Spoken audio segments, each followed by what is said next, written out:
The birthday cheers and the rustling of wrapping paper created a cacophony of laughter. Elaine Patterson's grandson, Landon, was celebrating his 7th birthday.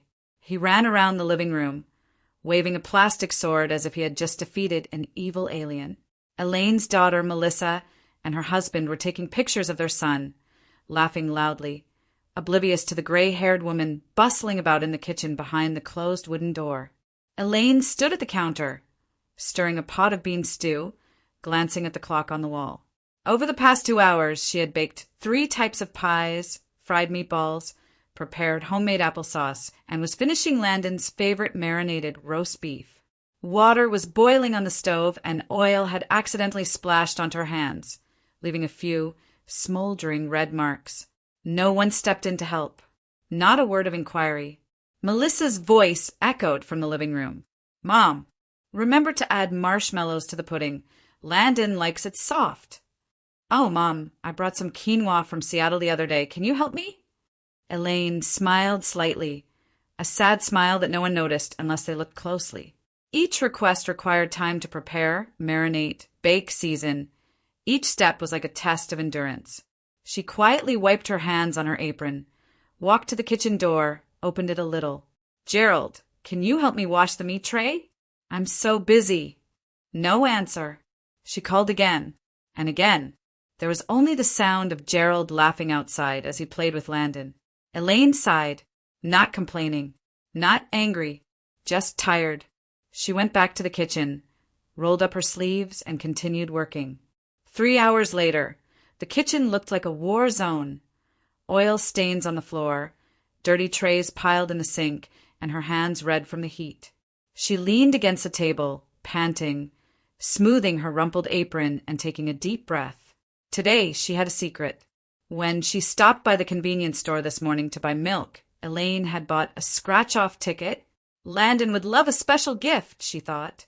And back home, with the beans simmering, she scratched it and froze. $15,000. She couldn't believe her eyes. She scratched it again. She looked up the numbers. She compared them. No mistake. She had won. And for the first time in a long time, Elaine felt a small spark. A chance. She was going to tell everyone at dinner a little surprise. Not to show off, but to share a portion for Landon, a little for Melissa, and a small portion for Grandma, to trade for the coffee maker. Elaine placed the roast beef on the table next to the finished quinoa salad, ready to bring the last dish, Landon's favorite pudding, to the living room. She had just turned when the kitchen door swung open. Landon, hands on hips. "Grandma, why isn't there any birthday cake yet? I've been waiting forever." Elaine smiled softly. "The cake is almost done, honey, and the pudding, wait a minute." But the boy snapped. "I don't want any more. You're taking too long."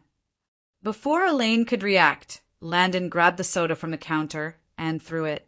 A jet of cold, sweet liquid splashed onto Elaine's chest, seeping through her thin shirt, startling her, causing her to stumble back, hitting the wooden cabinet behind her. The plastic cup hit the floor, shattering, spilling water. The kitchen door was open, and then Gerald's voice came in, not a bit worried. "Oh my, he's just a baby. Don't make a fuss, Elaine." Elaine stood there, soaking wet, her heart pounding not from the cold, but from shock. No one came in to ask. No one apologized. Melissa from the living room just called out, "Mom, don't make a big deal out of a small thing. It's my birthday." Elaine blinked, swallowing the burning sensation in her throat. She quickly wiped the water off her shirt, then decided to bring out the pudding as if nothing had happened. But when she entered the living room, about to put on the table, she stopped. I sat right next to Gerald, a strange woman, blonde hair, light lipstick, pale blue sweater, and a silk scarf neatly wrapped around her neck. Her eyes swept over Elaine naturally, without any embarrassment. "Hello, Elaine." She smiled. "I'm Veronica. I wonder if you remember me from high school." Elaine was stunned. Veronica King, the one Gerald once called the failed love, the one she thought would never come back. And now Veronica was sitting here, on the chair next to Gerald, at her grandchild's party, as if she had always been a part of this family. Gerald poured Veronica wine, smirking. Try this rib, Veronica. Elaine's not good at many things, but she's a great cook. The laughter around her was faint. Elaine stood there, the pudding shaking slightly in her hands. At that moment, Landon spoke up again, raising his voice. Grandma ate alone in the kitchen, not feeding me. I'm hungry. Melissa laughed out loud. Oh my God, did you see that? Grandma sneaked in. Elaine was speechless. Her stomach had been empty since morning. Not a piece of cake, not a spoonful of pudding. But Landon's words, meant to be a joke, turned into a knife. Landon, she said softly, I didn't eat anything. I did it all for everyone. Gerald roared, banging his hand on the table. Elaine, she's only 7. Are you trying to make trouble for a 7-year-old? Melissa shook her head, frustrated. Come on, Mom. Please don't ruin my birthday. Landon ran tearfully into Veronica's arms, who opened her arms to take him in. Oh, honey, don't cry. Grandma Veronica is here. Elaine's eyes widened. Mrs. Veronica? The room was now a play, and she was no longer the main character, not even a supporting character. She was just the middle one, both blamed and replaced. And when Veronica gently stroked Landon's hair and said, You're staying with Mrs. Veronica from now on, Elaine knew something inside her had broken. Elaine stood there, petrified. The pudding in her hand felt heavy.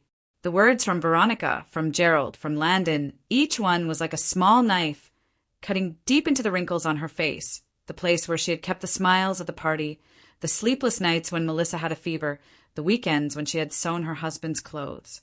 And now, she was just the old lady. She had been pushed away from her own table. Elaine took a breath.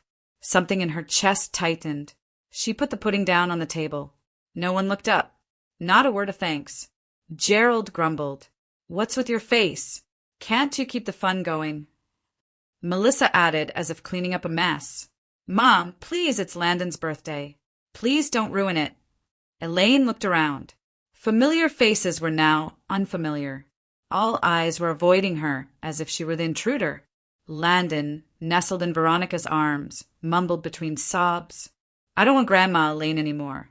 Grandma Veronica is better. Grandma Elaine is always so mean. Elaine turned away, her hand shaking slightly at her side. Not from anger, from pain. Enough, she said, her voice low and hoarse like the wind after a storm. The room was still. I spent all day cooking, preparing, pleasing everyone. And in the end, what did I get? A lie from my nephew, a contemptuous look from my husband, and a woman sitting in my place, as if I were long dead. Veronica frowned, pretending to be embarrassed. Elaine, I didn't mean. Elaine interrupted, not loudly but firmly. No, you meant it, and you did it very well. Gerald jumped up, his face red. Stop this old drama. What are you trying to do? Punish Veronica? Don't you see you're making a fool of yourself? Elaine stepped into the middle of the room, her eyes fixed on Gerald, the person with whom she had shared 42 years of her life, every birth pain, every cold winter, every night when dinner was only instant noodles because she couldn't pay the bills. Now he stood there, his hand resting lightly on his ex-wife's thigh, as if she, the person he had walked through his entire life with, had never existed. Gerald, she said slowly, I want a divorce. Silence. Absolute. The music stopped. The spoon in Landon's hand fell to the plate with a dry clink. Melissa was stunned. Mom. Here? In front of the children and grandchildren? Are you serious? Elaine didn't turn around. She just looked at her husband, the man who was now a stranger. I don't want to be invisible in my own house anymore. Gerald laughed mockingly. Elaine, you're 66 years old. Do you think you're living in a TV show? How will you live when you get out of here? With what? Elaine smiled. For the first time all evening, a real smile. I live on what I forgot to give myself for 42 years. And on the $15,000 lottery ticket I won this morning. A sudden blow. Gerald was speechless. Veronica froze. Melissa's eyes widened. Mom, are you serious? Elaine turned, untied her apron, folded it neatly, and placed it on the table where the pudding still lay untouched. I used to think that if I just endured it, things would get better. But tonight I realized I don't need another one. And then she walked out of the living room, leaving behind a crowded room that was now emptier than ever. Elaine walked quickly out of the living room, her hands shaking as she grabbed her coat that had been hanging loosely on a chair in the foyer. Her feet swept down the familiar hallway, where the old wedding photo had hung, where Landon's rocking chair had stood as a child. Each step peeled back layers of memories, strands of pain. She reached out and opened the front door. "Grandma!" Landon's voice echoed behind her. Elaine turned instinctively, just in time to see her niece rushing towards her, holding a steaming cup of hot chocolate, the one Veronica had just given her. "You can't go. You hate me and you're leaving." A misstep. A small hand swung too hard. And then, splash. Hot chocolate splashed straight onto Elaine's chest. She screamed softly, instinctively stepping back. Her heels caught on the old rug, slipping. Bam! Elaine fell to the floor, her head hitting the edge of the shoe cabinet. Chocolate smeared across her shirt, burning. All sound was muffled for a moment. The room went still. Landon stood there, stunned, then started to cry. Melissa rushed over, picking her son up, her eyes glancing down at her mother on the floor, not exactly worried but confused. Laughing like I was doing it for attention. Laughing like I had no value other than standing in the kitchen, cooking invisible feasts for them. Elaine bowed her head slightly, as if nodding to herself. Then she continued, "I used to dream of dying quietly, no one remembering. But no, now I want to live out loud at least once for me." After posting the clip on a new social media platform, with the support of Truth Matters 58, Elaine turned off her phone and sat quietly. She didn't expect much, just to say it, but within 10 minutes, the views had skyrocketed. 2,000, 10,000, 23,000. Comments appeared. "You are my mother's voice. I saw my grandmother like that too, and now I regret it. Divorced at 66? I'm 70, still waiting for my chance. Thank you." Some called Elaine a soft warrior. Another wrote, "I've been wishing all my life to be able to hold her face like she did yesterday." And then, like every story on the internet, the reaction from the other side came. Melissa posted a video response, saying through tears, "My mom has always been so sensitive. Noah just wanted to hug her. He's a baby. But my mom, she scared him." Noah, in the clip, bowed his head and mumbled, "I didn't mean to, but Elaine pushed me." Elaine watched the whole thing. Didn't cry. Didn't respond. Instead, she made another video. Same soft lighting, same static angle. "I may have pushed him when I was burning and falling. I apologize for that. But if one unintentional action is used to erase a lifetime of sacrifice, then I ask, who is really trying to make it all a scenario?" Within 24 hours, Elaine's clip was trending on True Stories, True People. She became a voice for the obscured, women who are being replaced, told to shut up when you're old, told to make a big deal out of it. And Elaine knew, for the first time in more than 4 decades, she was being seen. For days after Elaine Patterson's video went viral, she got a call from her lawyer. "The divorce papers have been approved. Elaine, as of today, you are free." She didn't cry. She didn't breathe a sigh of relief. She simply looked up at the blue sky outside the hotel balcony, where the autumn leaves were falling sparsely. Peaceful. Empty but not empty. That afternoon, she went to the Oregon State Lottery office. Sitting in the waiting room with an old coat and a small bag, she handed the winning ticket. $15,000 to the clerk. This money was going to buy a toy for my grandchild. But now, she smiled, shaking her head slightly, "I think I'm going to use it to buy my own life back." A week later, Elaine moved into a small apartment in suburban Ashland, more than 200 miles from her old home. The apartment was only 500 square feet, but it had windows facing west, where the sunsets dyed the afternoons golden. Behind the kitchen was a small balcony, just big enough to hold a few pots of lavender. No one yelled anymore. No one gave orders. Just herself. Elaine bought a soft armchair, a cream-colored porcelain teapot, and a hand-woven blanket. "Nothing fancy," she wrote in her diary, but each item was chosen by me, for me, because of me. She started joining online groups for middle-aged women. She posted pictures of her homemade breakfasts, told stories about her daily life, and shared short videos of her trivial thoughts. Today I learned how to make waffles. The first batch burned, but they smelled amazing.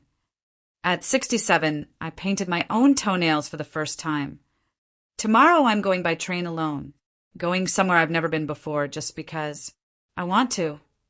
One evening in the warm yellow light, Elaine received a message from a stranger online. "You are the reason I decided to file for divorce today. I was scared, but not anymore. Thank you, Elaine." Elaine placed her hand on her chest, where the burn was slowly healing. The skin was still sensitive, but it no longer hurt like before. The wound on the skin may fade, but the wound on the heart only heals when we step away from the place that hurt us. While walking through the park, Elaine happened to see an abandoned kitten, gray and white, blue eyes, hiding under a wooden bench. She took it home. She called it Theo because it came just when she no longer believed that there was anyone in her life. That night, Theo lay at the foot of the bed, snuggled under a freshly washed blanket.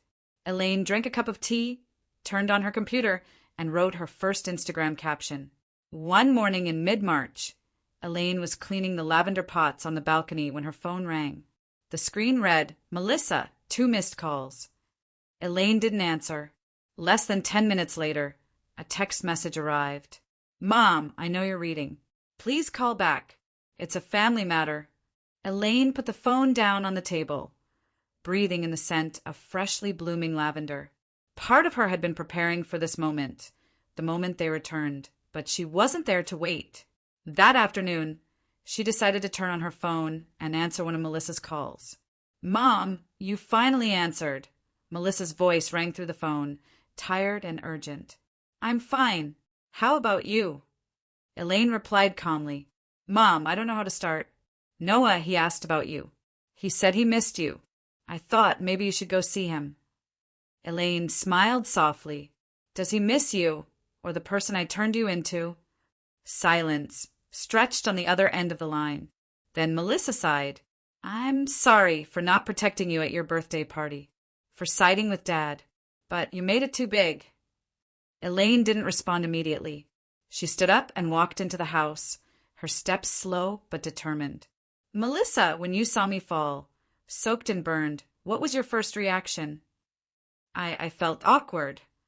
Not worried. Not scared. It's just, I felt like you were the problem. And that's when I knew I needed to leave. Not to punish anyone, but to protect myself. 2 days later, Gerald called. "Elaine, I know it's late, but Veronica's gone." Elaine raised her eyebrows, sipping her tea. "I don't care about you and her. I just thought if I could, let's start over." Elaine laughed, not bitterly, just lightly as a pat on the shoulder. "I don't recycle, Gerald, especially when I threw it away myself." He choked. The next word was a silent sigh. The next week, Melissa appeared at the small apartment. Elaine opened the door, not surprised. Melissa had a bag of cookies in her hand, and behind her stood Noah, older, hesitant, clutching his mother's skirt. "Can I hug you?" Noah whispered. Elaine leaned down, looking into those eyes, the same eyes as the boy who had thrown soda at her, but no longer arrogant. She smiled slightly, but did not move forward. "I don't refuse love, Noah, but I won't go back to being someone who people can hurt." Melissa spoke up. "Mom, if you forgive, you can come back. We can." Elaine interrupted, softly but clearly. "No, Mom is home. This place is home." That night, Elaine wrote on Instagram, "They say I'm too tough.